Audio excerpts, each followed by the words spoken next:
Welcome to the Beyond Bound Coach and AD Professional Development Series, a weekly online professional development for athletic administrators and coaches.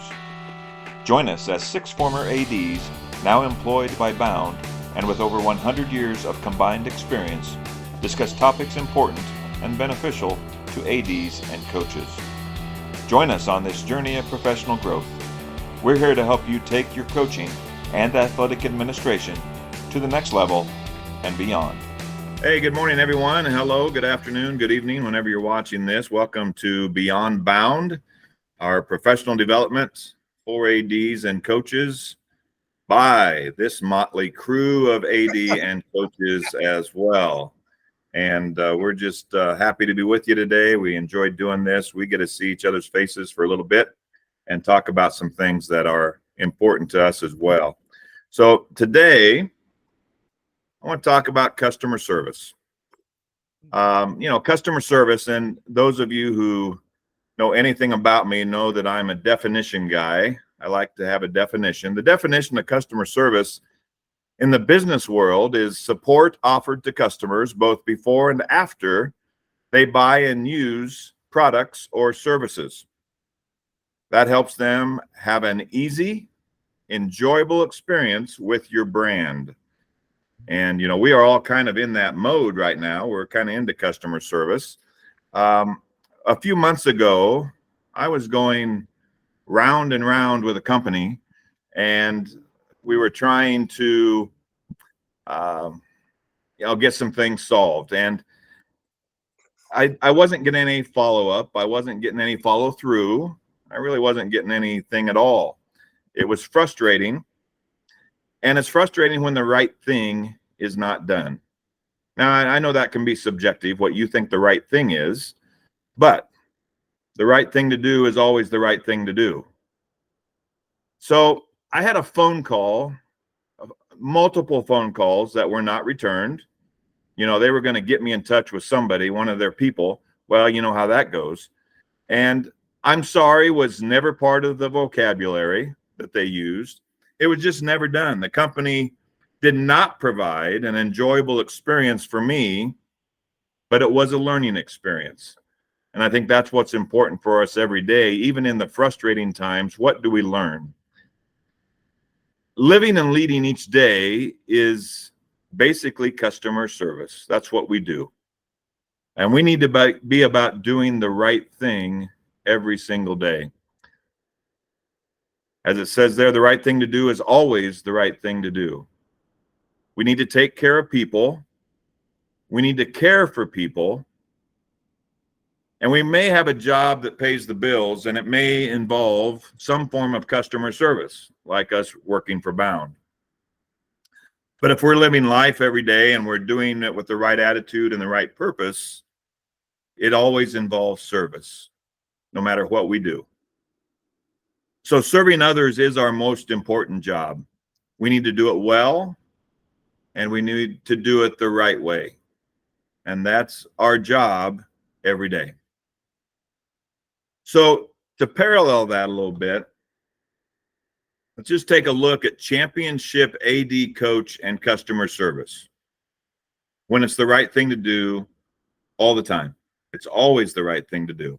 So what does that look like? I have 4 thoughts here I want to share real quick. Number 1, we need to understand the needs of our athletes, our coaches, and the community that we serve. Sometimes they can be very frustrating.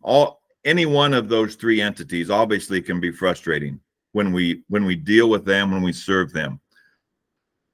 But we signed up for the job. We accepted the position. Whether a coaching position or an AD position, at some point we said, yeah, I want to do that. And sometimes they don't quite match up with what we think they should do. But if we're in the business of being in customer service, we need to make sure we understand what their needs are. The athletes, what are their needs from what kind of uniforms do they need? What do they need so they can be at their best? What do our coaches need so they can be at their best? We need to be able to listen. We need to have that community. The community, you cannot disassociate yourself from your community, whether it be your parents and as a coach or whether it be your community as a whole as an athletic director. We cannot disassociate from that. We need to know what their needs are, and those communities can be different depending on the people that live in your community. So we need to understand the needs of the people that we serve, first and foremost. Secondly, you're going to build trust through communication. The experience I had with the company I was trying to, they did not communicate. So I didn't trust them. So why would I? But I think the first thing you can do is make sure that you communicate. That's how you're going to build your trust. The company they didn't follow through. They didn't follow up. They didn't follow through. And there was no accountability. I think one of the most important things we can say and that we can model and we can be the example of is to say, I'm sorry. Or to say, I don't know, but I will find the answer. And that's accountability. Don't just shrug it off and say, well, you're dumb for even asking me this. Be accountable and know that if they're coming from a place of frustration, we need to listen to that and see if we can do something to solve it, or at least explain why we do the things we do.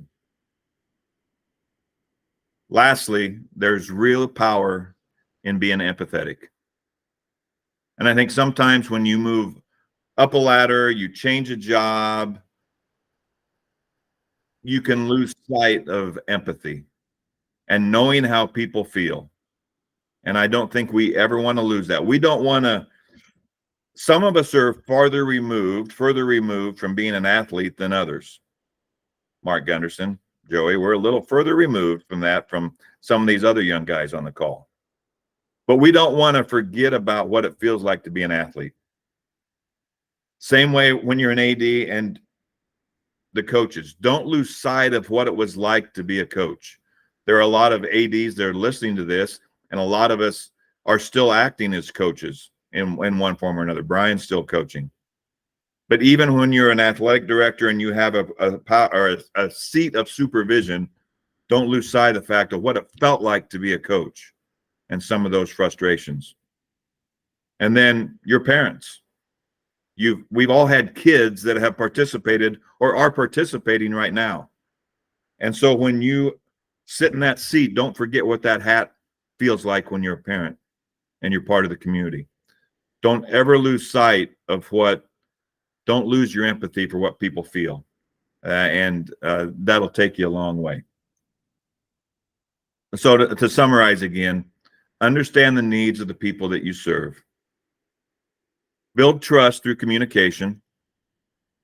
Follow through, be accountable, say I'm sorry, say I don't know, and don't forget what it feels like to sit in some of those other seats. So now this is the part I look forward to the most, is a minute or two from each one of you. And I'm going to start with Mark Gunderson today. I get to bat leadoff. That's good. You do. Baseball coach bats leadoff. This is what we're all about. I love the topic because this is, as you said, this is what we do, and we do it every day as an athletic director. Customer service. If you don't have that as an athletic director, as an administrator, as a leader of your business, you don't have a lot. I think you're going to run into problems. And I want to talk about the communication. I think that's really key. You know, you have to kind of sell your product to start with, communicate that out there, and then communicate when things occur, good and bad, with your product being your school system, your athletic department, your coaches, whatever. And then when there is an issue and someone questions you, you have to communicate with them. You can't put it on the back burner and I'll get to it someday.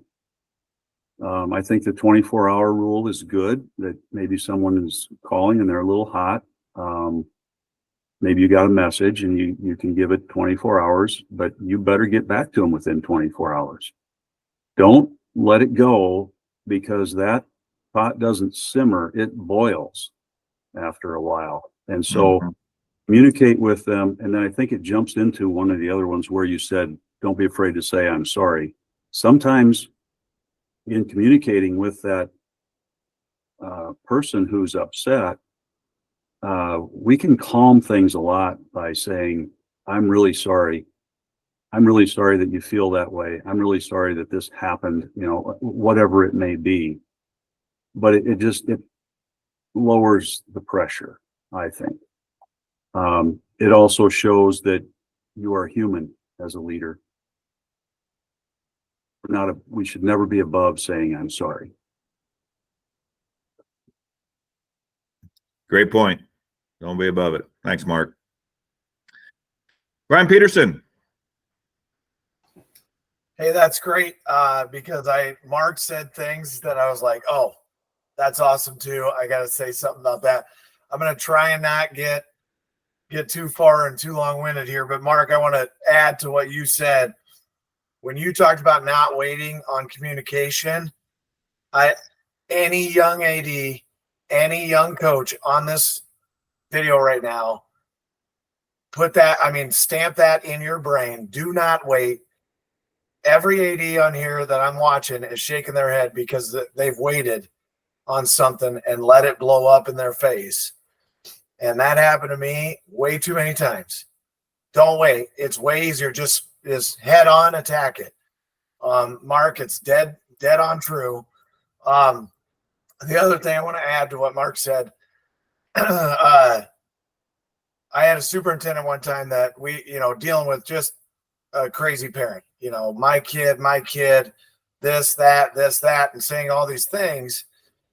And they left, and I wanted to complain about this parent. And my superintendent said, listen, at least they love their child.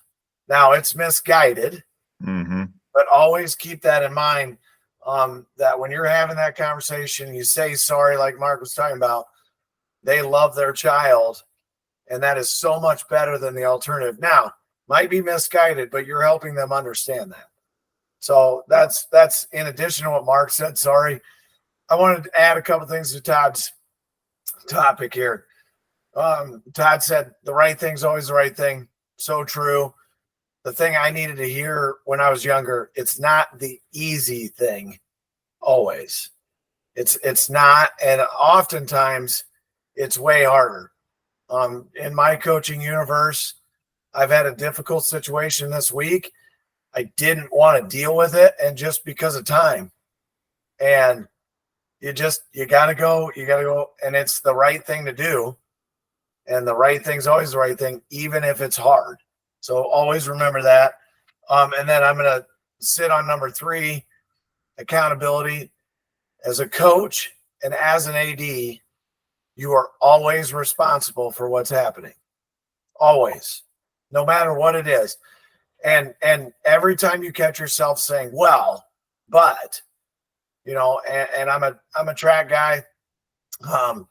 My track boys didn't know the old markings on a track. And of course, I've been coaching 20 years. You should all know that 2 years ago, that was our track. How do you, I have juniors that don't understand the 2 triangles are now, there used to be a dot way out in front. And I'm like, guys, what are you doing? And I stop myself. I'm 100% responsible for this, period. Coaches, ADs, stop yourself from making that excuse like I was starting to do, and be responsible. I need to do a better job of teaching that. I need to coach that. So great topic, Todd. Hopefully I didn't go on too long there. Nice job. Thanks. I think that just reminds me, anytime you're having a conversation, or I think we need to catch ourselves saying whatever we say, and then when we have the word but in there, that's like, oh boy, here we go. Yeah. So yeah, maybe stop using that word to continue on. Scott Jarvis, good to see you. So good to see you too. I think about this a lot, and I said it when we were on beyond the bench. This is a great therapy session for me today. So I appreciate this topic. You said something at the beginning, Todd, that really resonated with me, especially as a coach and as an athletic director. It's, providing that customer or your student athlete or your parent or your community with that great experience with your brand. And our brand is our school. And, everybody wants to have a great experience for their kids. So it goes back to Mark and Brian talking about they love their kid. They want their kid to have a good experience, although misguided, although they might not have, they want to create the path for their kid instead of letting their kid take the path. But that's one of our jobs is we want to provide the best experience for our kids as we can. And that is a huge responsibility, and it does not come without issues and problems.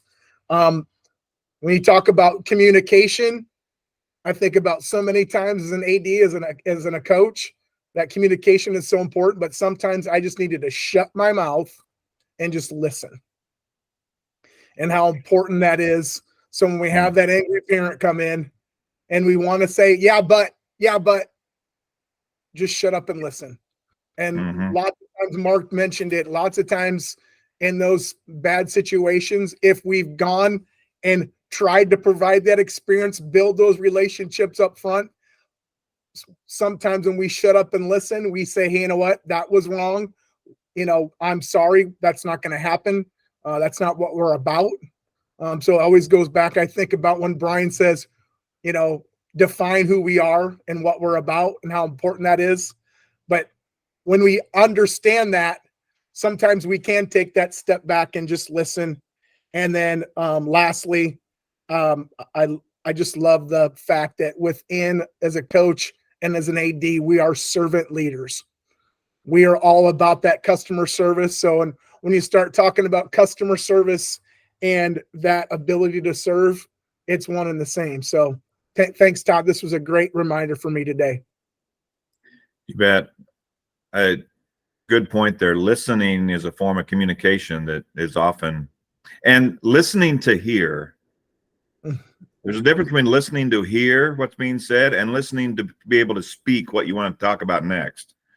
We've all had conversations with people who, they're listening, but in the back of their mind, they're just thinking about what they're going to say next. But to be a true listener, we've got to just tone in on what they're really wanting you to hear, and be a good listener. That's a skill that takes a lot of practice too. Aaron Stecker. Ooh, I don't know about having me be the. I've got Joey to clean it up, so whatever you say, he can clean up. Go yet, because I gotta be honest with you. I wrote something down, and then I start writing some thoughts down here, and I don't know what I think of my thoughts, but I'm going to share them anyway. And maybe you guys will say, "Boy, Stecker, that was just not the right thing to say." So I'm actually, it kind of bridges 1 and 2 there between understanding needs and then communication. Because what I wrote down as you were talking through that, you talked about understanding the needs of your stakeholders, and I wrote that down. It has some thought, and then I wrote down needs versus want, and seeking to know the difference. And then I started on this little sidebar conversation in my head. Well, what do you mean by that? And I think oftentimes people come to us as leaders saying that they need something. I need you to do this. I need you to do this. Well, I think a lot of times what they're really communicating is, this is something I want. I want this outcome to happen as a stakeholder in your system. And I think we need to listen to that and listen for, okay, this is what they're wanting for a resolution, or this is what they're wanting more information about. What do I need to do? What can we do within our system to help them achieve what it is they're looking for, what it is they're wanting? And so I kind of twisted that a little bit. So again, oftentimes I think people are really saying what they want to have happen. So listen to that, hear that, understand it, and then use our experiences and our expertise as leaders in this educational athletics world to turn around and say, okay, if that's what they're looking for, if that's what they want, is it something that I can help deliver on? And what steps have to happen? What needs to happen to help them achieve what they want? So some things I started thinking about here. So a player comes into a coach and says, hey, coach, I need more playing time. I need more playing time. Well, no, they want more playing time. As a coach, the things that lead to, that things they have to improve on, and things that if you work on these things hard will lead to more playing time. So what you want is more playing time. I hear you saying that. what you need to do is improve in these areas. Let me give you a plan to help you do the things you need to do to get what you're looking for, which is more playing time.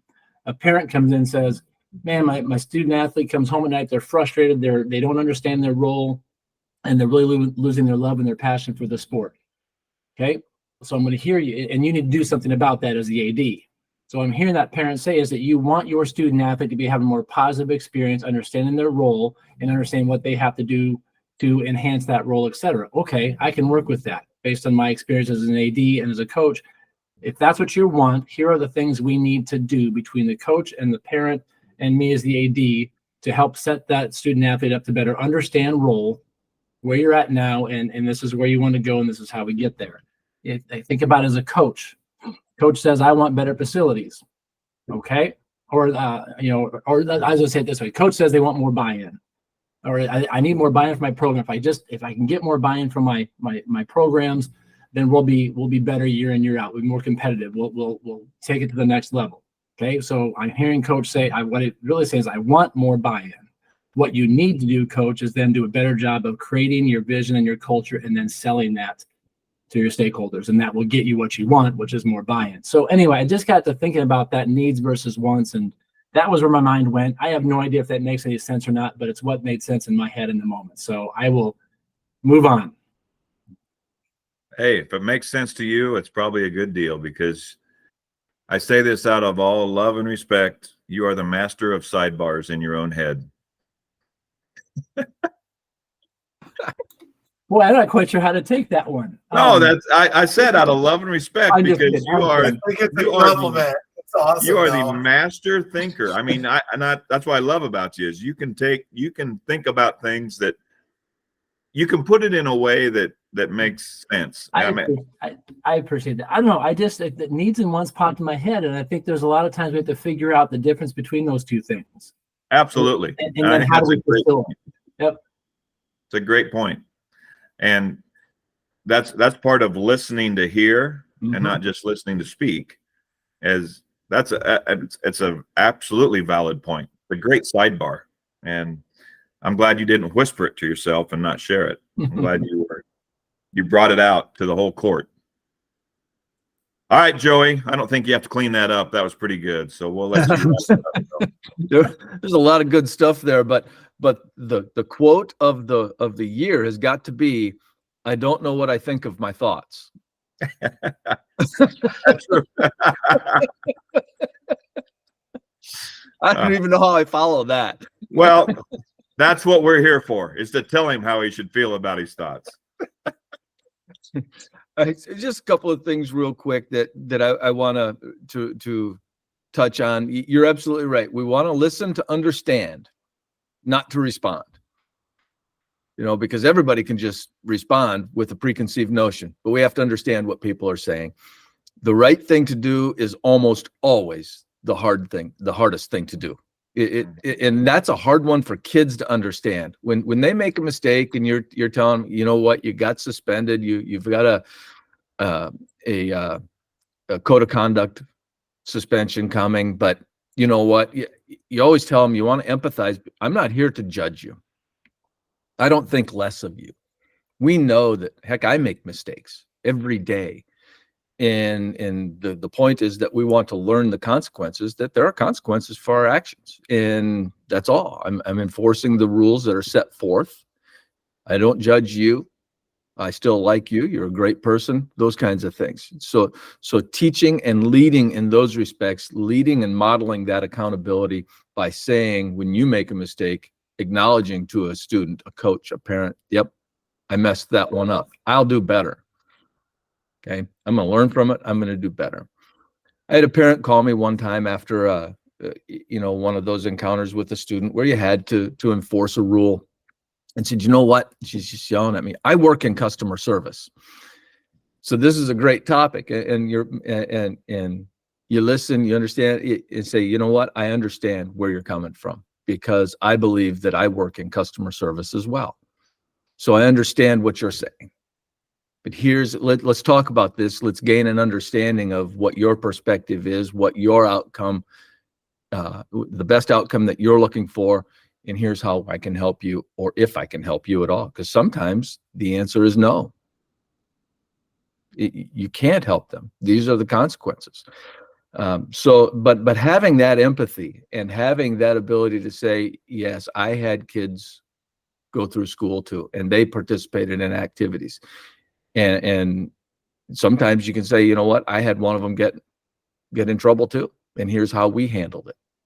So I understand you. But those are great things, all great stuff. The empathy, the follow through, and that builds trust. All of that stuff builds your trust through communication. Great topic, Todd. Great job, guys. Not sure what I think of my thoughts, but there it is. We keep coming up with t-shirts every week. That's the great thing. That's awesome. Yeah. Thanks, guys. This is, don't tell my wife, but this is one of the highlights of my week. Okay. I won't tell her if you don't tell her, but always great to see, always great to smile and learn and try to be better every day. And that's what we're trying to do. And just remember, everything that you do out there as leaders, you can be the example. You can set the standard. You do set the standard, and everything that you do matters. So thank you for listening and joining us today. And you can check this out on our blog at gobound.com. And we look forward to connecting with you again. Thanks, everybody. Keep making a difference.